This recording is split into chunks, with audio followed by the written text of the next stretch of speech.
আজকে আমার motivational speech শুরু হতে চলছে।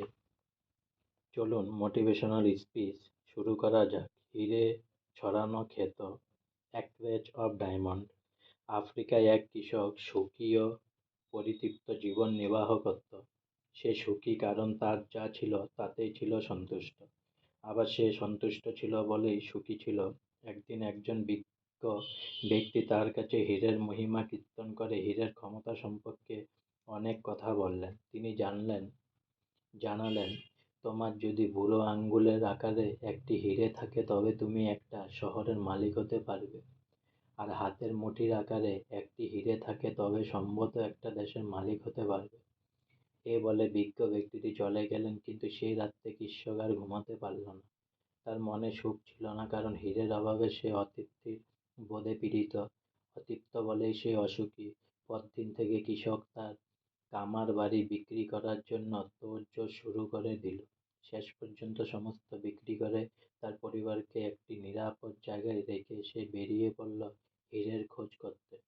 সারা আফ্রিকায় সন্ধান করে কোথায়ও হীরে পেল না। সারা ইউরোপ খুঁজল, কিন্তু সেখানেও কিছু পেল না।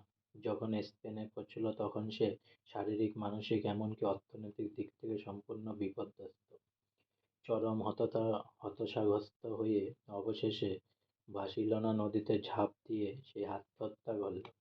এদিকে সেই লোকটি কামার বাড়িটি কিনেছিল, সে একদিন সকালে ক্ষেতের মাঝখান দিয়ে বয়ে যাওয়া ছোট নদীতে উঠকে জল খাচ্ছিল। নদীর ওপারে একটি পাথর টুকরোর উপর সকালের রোদে পড়ে রামধনুর মতো বিচিত্র রঙে ঝকমক করে উঠল।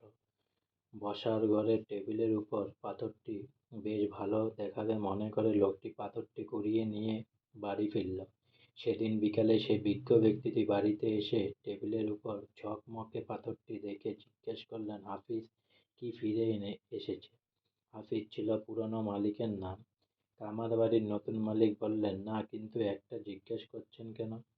বিজ্ঞ ব্যক্তিটি বললেন, ওই পাথরটি একটি হীরে। আমি হীরে চিনি। মালিক কিন্তু মানতে চাইল না। সে বলল, না, এটি একটি পাথর, আমি নদীর ধারে কুড়িয়ে পেয়েছি। আমার সঙ্গে আসুন, দেখবেন সেখানে ওই ধরনের পাথর আরো অনেক আছে। তারা দুজনে কিছু পাথর কুড়িয়ে পরীক্ষার জন্য জহরির কাছে পাঠিয়ে দিল।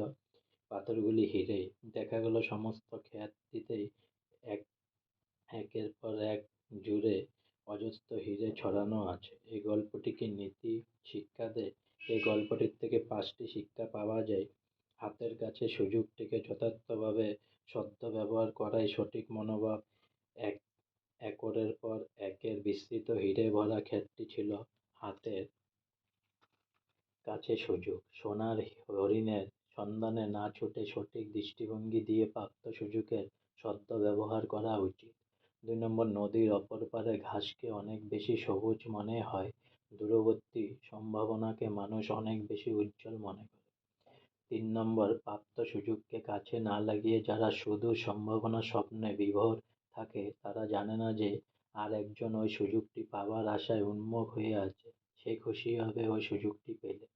4 নম্বর, সুযোগ সম্ভাবনা বোঝার ক্ষমতা যাদের নেই তারা সুযোগ এসে যখন দরজায় কড়া নাড়ে তখন আওয়াজ হচ্ছে বলে বিরক্ত হয়।